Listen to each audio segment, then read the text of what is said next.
y ahora en este momento vamos a escuchar a Betty González, quien nos trae el repaso de hoy día martes, junio 30, de la Escuela Sabática, la ciudad de Corinto.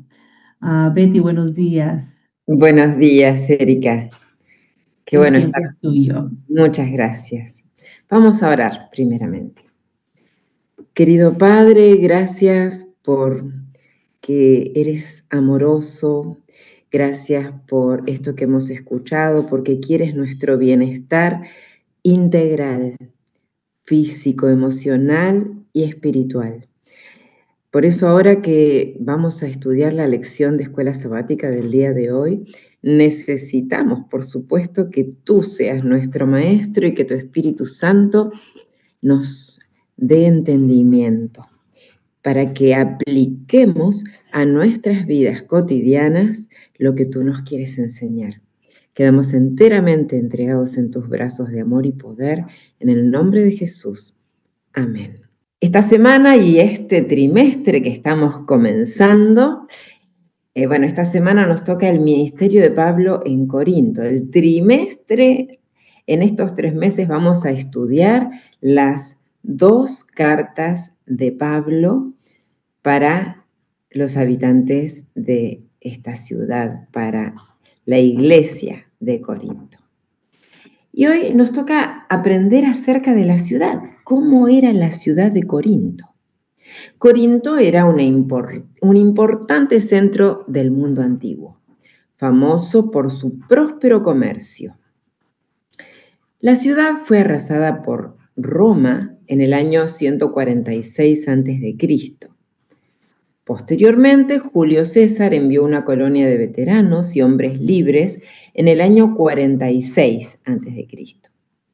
Finalmente, la ciudad se recuperó completamente en el año 44 a.C.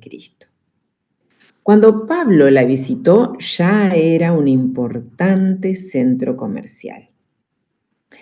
En esta Corinto romana fue donde es la que aparece en el Nuevo Testamento. En la época de Pablo, Corinto era uno de los rivales de Atenas e incluso la había superado en varios aspectos. Y Atenas seguramente nos suena, ¿verdad? Esa ciudad actualmente la capital de Grecia y muy importante también en esa época. Sin embargo, Corinto era una rival y en algunos aspectos la había superado. La importancia de Corinto radicaba en su ubicación en el Istmo de Corinto, abastecida por 2 importantes puertos comerciales. Ahí los vemos en el mapa. Lequeo en el Golfo de Corinto y Cencreas en el Golfo Sarónico, que facilitaban el intercambio de mercancías y el desarrollo de su comercio, dominando de este modo el tráfico de los 2 mares, el mar Egeo y el Jónico. Y aquí tenemos un mapa un poquito más abarcante. Justamente aquí en la parte de arriba podemos ver el mapa del mundo antiguo y en este recuadrito rojo sería la parte amplificada. Corinto conectaba al oriente con el occidente, ¿sí? El oriente con el occidente. Y también al norte con el sur, norte con sur, debido a su conexión de la tierra firme, Macedonia, esta parte de arriba se llamaba Macedonia, con el Peloponeso. Aquí vemos justamente esta península, el Peloponeso.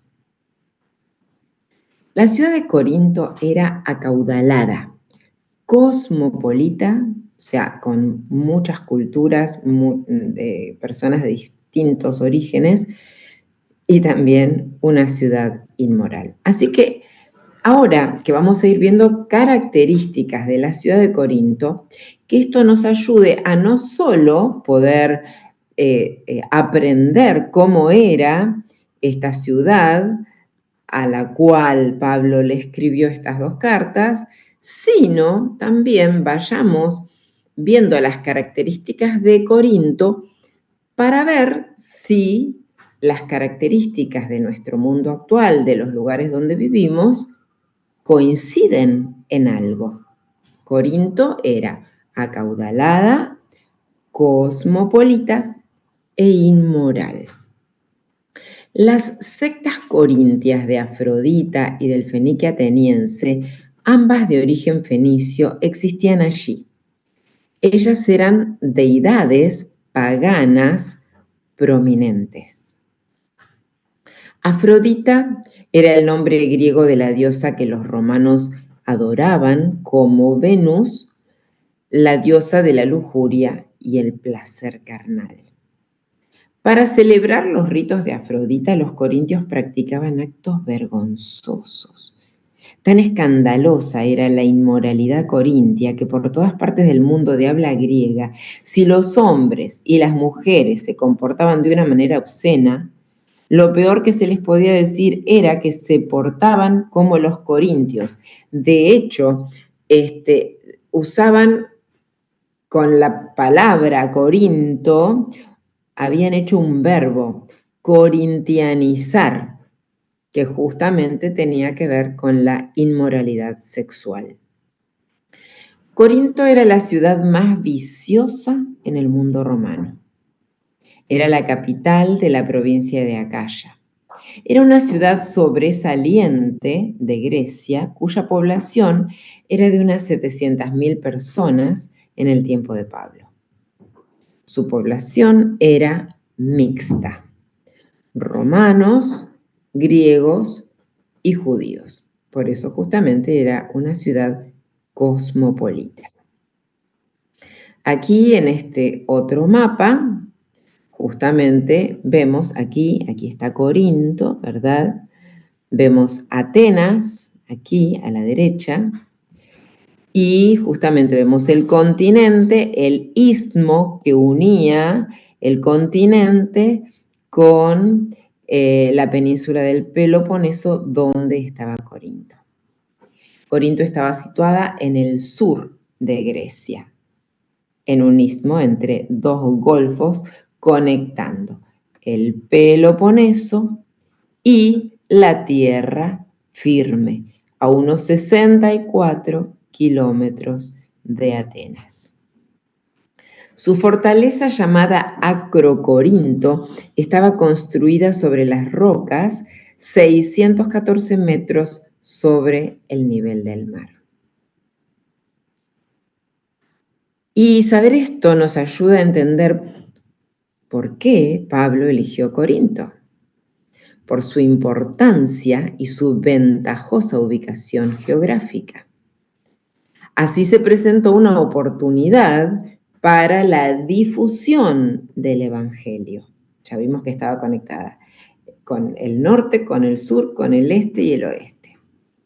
Una vez establecido en Corinto, Pablo se comunicaría fácilmente a todas las partes del mundo. El floreciente comercio de Corinto facilitaría a Pablo también su sustento mediante la fabricación y venta de tiendas de campaña mientras proclamaba el Evangelio. O sea, se dedicaba a una actividad para sustento propio, pero en esa actividad él aprovechaba proclamar el Evangelio. Corinto se caracterizaba por el pluralismo religioso, evidente por sus numerosos santuarios, construidos en homenaje a deidades como Apolo, Atenea, Afrodita, entre otras, e incluso por el culto a dioses egipcios como Serapis e Isis. Corinto también era conocida por su libertinaje sexual, como ya mencionamos. Había 1000 prostitutas sagradas dedicadas al culto de Afrodita en su templo de Corinto.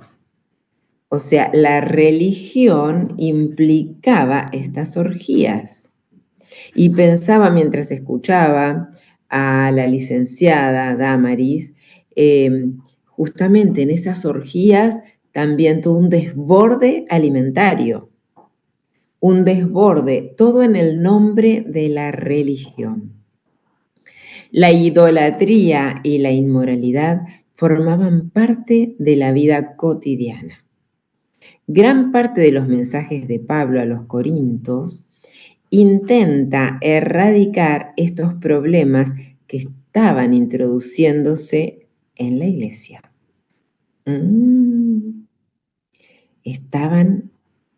Todo este entorno estaba influyendo en la iglesia. Por eso en 1 Corintios 5, 9 al 11, Pablo dice: os he escrito por carta que no os juntéis con los fornicarios, no absolutamente con los fornicarios de este mundo, o con los avaros, o con los ladrones, o con los idólatras, pues en tal caso os sería necesario salir del mundo.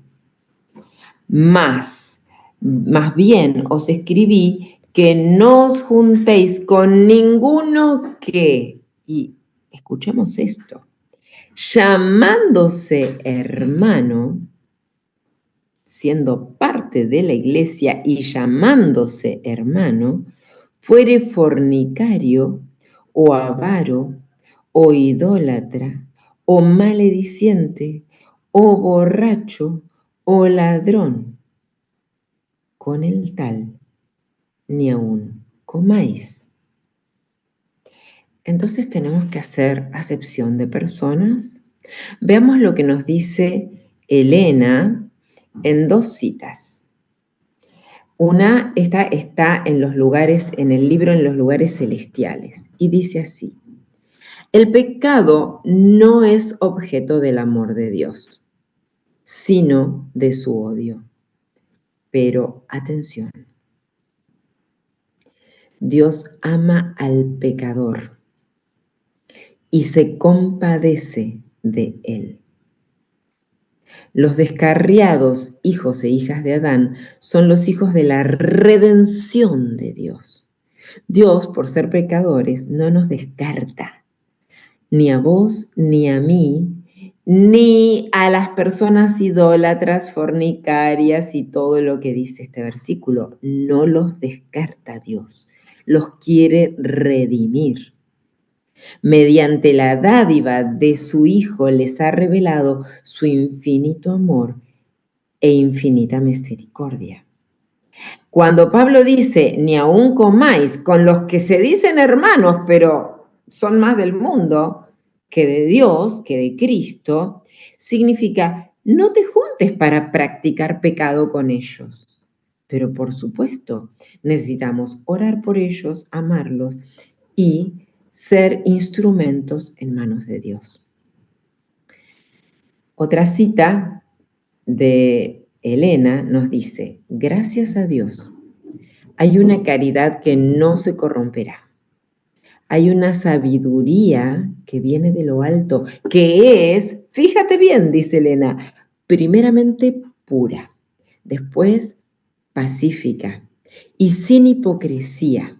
Y el fruto de justicia se siembra para aquellos que hacen la paz. Esta es una descripción de la caridad, nacida en el cielo, engendrada en el cielo. La caridad ama al pecador. Ama al pecador. Es que yo soy pecadora, vos sos pecador, Dios te ama y Dios me ama, no nos descarta. Y nosotros también debemos amar a nuestros compañeros pecadores. Pero odia el pecado y le advierte con fidelidad su peligro, señalándole el Cordero de Dios que quita el pecado del mundo. El pecado no ha de ser encubierto, sino quitado. En Hechos 18, 1 al 3, la Biblia nos registra que Pablo salió de Atenas y fue a Corinto, y halló a un judío llamado Aquila, natural del Ponto, recién venido de Italia con Priscila, su mujer, por cuanto Claudio había mandado que todos los judíos saliesen de Roma. Fue a ellos, y como era del mismo oficio, se quedó con ellos y trabajaban juntos, pues el oficio de ellos era hacer tiendas. Y Elena, en el libro Hechos de los Apóstoles, nos comenta: poco después de llegar a Corinto, Pablo encontró a un judío llamado Aquila, natural del Ponto, recién venido de Italia con Priscila, su mujer. Estos eran del mismo oficio. Desterrados por el decreto de Claudio, que ordenaba a todos los judíos que abandonaran Roma, Aquila y Priscila habían ido a Corinto, donde establecieron un negocio como fabricantes de tiendas. Pablo averiguó en cuanto a ellos, y al descubrir que temían a Dios y trataban de evitar las contaminadoras influencias que los rodeaban, los eligió. Se quedó con ellos y trabajaban juntos. Discutía en la sinagoga todos los días de reposo y persuadía a judíos y a griegos. Aquila y Priscila más tarde se distinguieron como fervientes obreros de Cristo. Junto con Aquila y Priscila celebró más de una reunión de oración, Pablo, con sus demás colaboradores en el oficio de hacer tiendas. Mientras trabajaba, compartía el mensaje de salvación. Esto daba un testimonio del valor de la verdad que predicaba. ¡Qué maravilla! ¿Qué tenían entonces en común Pablo, Aquila y Priscila? Pues eran judíos, pero eran convertidos a Cristo, judíos convertidos a Cristo. Fabricaban carpas y predicaban el Evangelio. Todo eso tenían en común. La iglesia de Corinto nació del ministerio del apóstol Pablo, Silas y Timoteo en el segundo viaje misionero de Pablo. Esta iglesia representaba la diversidad de ciudadanos de la ciudad, abarcando varones y mujeres, judíos y gentiles, esclavos y amos. Sin embargo, por causa de la incredulidad de los judíos, porque lamentablemente muchos judíos se quedaban con las formas, pero quizás se habían convertido al cristianismo, pero priorizaban las formas a Cristo, la iglesia de Corinto no constaba de muchos judíos. Incluía a Justo. Y muchos de los corintios de este pueblo pagano, de este pueblo idólatra, de este pueblo promiscuo, muchos de los corintios, oyendo, creían y eran bautizados. Alabado sea Dios. Por eso el Señor le dijo a Pablo: yo tengo mucho pueblo en esta ciudad. Qué importante. Eran paganos, tenían costumbres horrorosas, pero Dios dice: ahí tengo mucho pueblo. Y esto nos lo dice el versículo de memoria. Entonces el Señor dijo a Pablo en una visión nocturna: y esto tómalo como para vos, y yo lo tomo como para mí. No temas. Sigue hablando. No calles, que yo estoy contigo. Y ninguno te podrá dañar, pues tengo mucho pueblo en esta ciudad. Con todas esas características mundanas, tengo mucho pueblo. En su actividad misionera en Corinto, Pablo se enfrentó al desafío de una sociedad idólatra y licenciosa, pero lo hizo de la mano de Dios. en permanente oración, guiado por el Espíritu Santo. Ahora pregunto, y ahora podemos abrir el micrófono y compartir. ¿Cómo es el lugar donde vives? Voy a primero hacer una lista de preguntas y después podemos compartir las opiniones. ¿Cómo es el lugar donde vives? ¿Qué características geográficas tiene? ¿Qué desafíos de la cultura actual pueden dificultar la predicación del Evangelio allí? ¿Qué prácticas religiosas llenas de paganismo tiene la sociedad donde vives?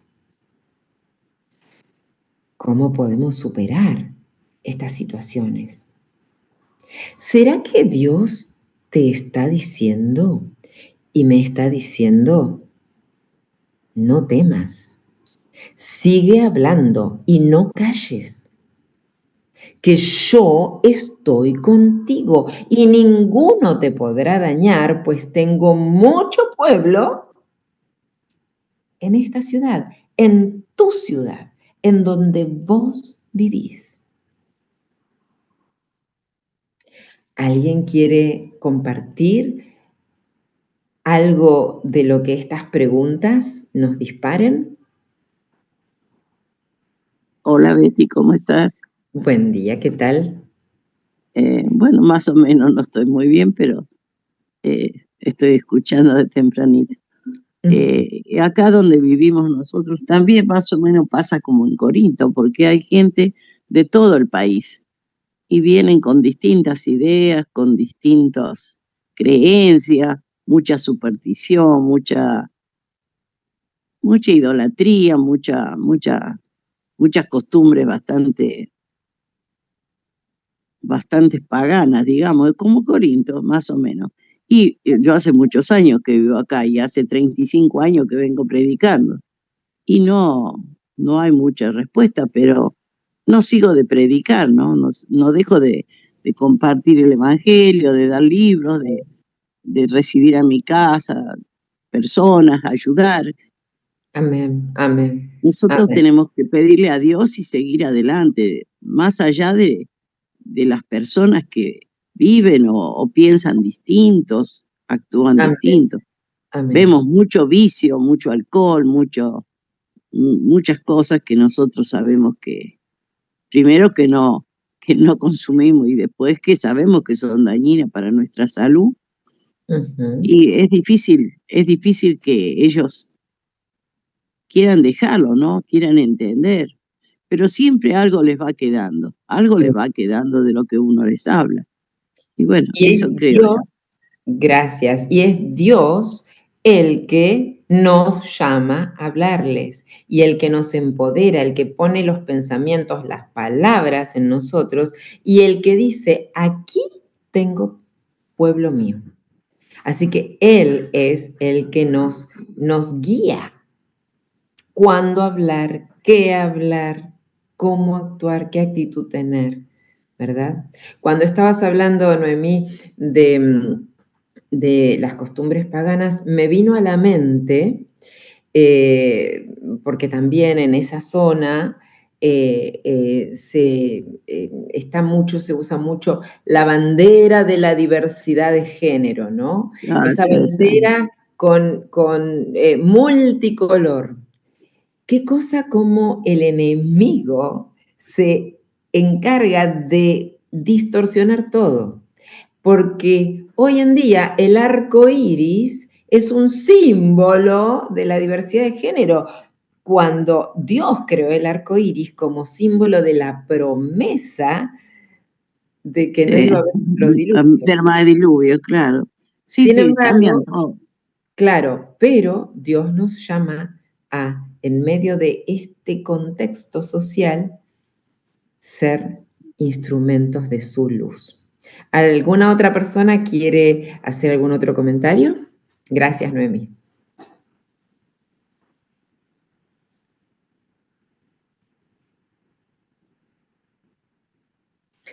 Muy bien, entonces comentemos también esto. Pablo Era fabricante de tiendas y se ganaba la vida trabajando en su oficio. Ahora yo te pregunto, ¿y tú? ¿A qué te dedicas cada día? No te estoy preguntando qué profesión tenés, no. ¿Qué haces? ¿Cuáles son tus actividades cada día? ¿A qué te dedicas? ¿Qué haces cada día?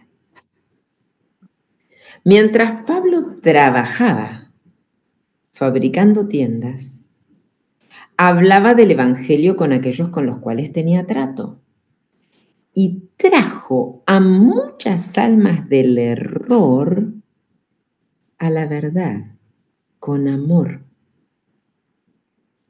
No perdía oportunidad de hablar del Salvador o de ayudar a los que tenían problemas. Entonces pregunto, ¿qué tal si nosotros oramos para que en las tareas que hacemos cada día, Dios nos use? Porque no es nuestra la obra, ni no es nuestra la manera, no. Así como Dios le dijo a Pablo, no temas, también te lo dice a vos y me lo dice a mí. Así como Dios le dijo a Pablo, tengo muchas personas que son mi pueblo aquí. Qué importante que nosotros también digamos, Dios, ¿quiénes son tu pueblo? Úsame para ser instrumento en tus manos. Pidámoselo, pidámosle que Él nos capacite, que Él nos prepare. Termino con esta cita. Los mensajeros de Dios en las grandes ciudades no deben desalentarse por la impiedad, la injusticia y la depravación que son llamados a arrostrar mientras tratan de proclamar las gratas nuevas de salvación. Sí, el mundo está corrompido, pero nosotros no los vamos a criticar. Vamos a ser instrumentos de salvación, no de condenación, de salvación. El Señor quisiera alentar a todos los que así trabajan con el mismo mensaje que dio al apóstol Pablo en la impía ciudad de Corinto. No temas, sino habla y no calles, porque yo estoy contigo y ninguno te podrá hacer mal, porque yo tengo mucho pueblo en esta ciudad. En toda ciudad, por muy llena que esté de violencia y de crímenes, hay muchos que con la debida enseñanza pueden aprender a seguir a Jesús. A miles puede comunicarse así la verdad salvadora e inducirlos a recibir a Cristo como su Salvador personal. Que Dios nos bendiga. Que Dios trabaje en nosotros y a través de nosotros. Él es nuestro Salvador y el Salvador de todas las personas que nos rodean. Que seamos instrumentos en sus manos. Amén. Amén. Amén, amén. Gracias, Betty. ¿Por qué no nos llevas en oración para para cerrar este segmento? Adelante. Perfecto. Querido Padre, alabado sea tu nombre. Gracias porque aunque nada merecemos, aunque no tenemos algo para traerte, para decir, mira qué buenos que somos pecadores. Pero tú en tu misericordia nos llamaste, nos buscaste, nos elegiste, nos hiciste conocer el mensaje de salvación. Gracias por conocerlo, por aceptarlo, por abrazarlo y por tener la certeza de que en Cristo somos salvos, en Cristo somos transformados, en Cristo pasamos de tener esa vieja vida, pasamos a tener una nueva vida con nuevos hábitos.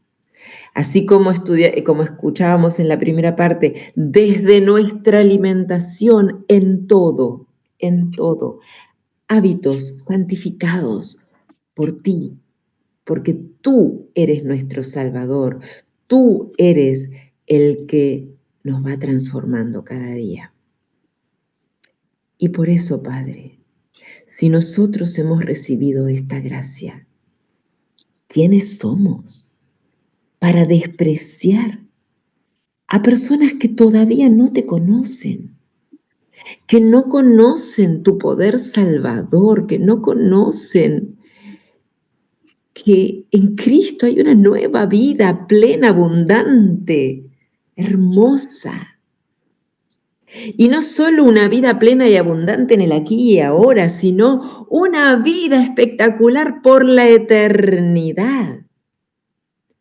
Padre, por favor, llénanos de tu Espíritu Santo para que, guiados por ti, empoderados por ti, seamos instrumentos en tus manos. Vivimos en un mundo que se parece mucho a lo que eran los habitantes de Corinto, pero líbranos de mirarlos despectivamente. Llénanos de tu amor para mirarlos con la gracia que tú nos tienes a todos y para que, guiados por ti, trabajemos por ti y para ellos. Porque tú nos dices que allí tienes mucho pueblo tuyo. Úsanos, Padre, en el nombre de Jesús. Amén.